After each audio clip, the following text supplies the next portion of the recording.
بسم اللہ الرحمن الرحیم۔ السلام علیکم ناظرین، آپ یوٹیوب چینل دیکھ رہے ہیں اور میں تصور حسین ہوں۔ ناظرین، P T I long march کے حوالے سے کچھ اپڈیٹس آئی ہیں جو آپ کے ساتھ شیئر کرنے لگا ہوں۔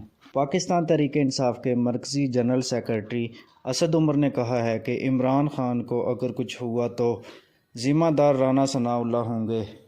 راولپنڈی میں میڈیا سے گفتگو کرتے ہوئے اسد عمر نے اپنا موقف بیان کرتے ہوئے کہا کہ جو تماشا چلتا رہا وہ کسی سے ڈھکا چھپا نہیں ہے۔ خان صاحب کے ہیلی کاپٹر کی لینڈنگ کا ایک ڈرامہ لگایا گیا تھا۔ عمران خان صاحب کو اگر کچھ ہوا تو اس کے ذمہ دار رانا ثناء اللہ اور وفاقی حکومت ہوگی۔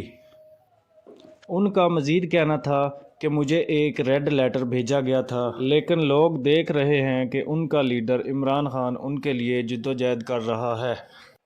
عمران خان صاحب اپنے اوپر قاتلانہ حملے کے باوجود بھی کھڑے ہوئے ہیں۔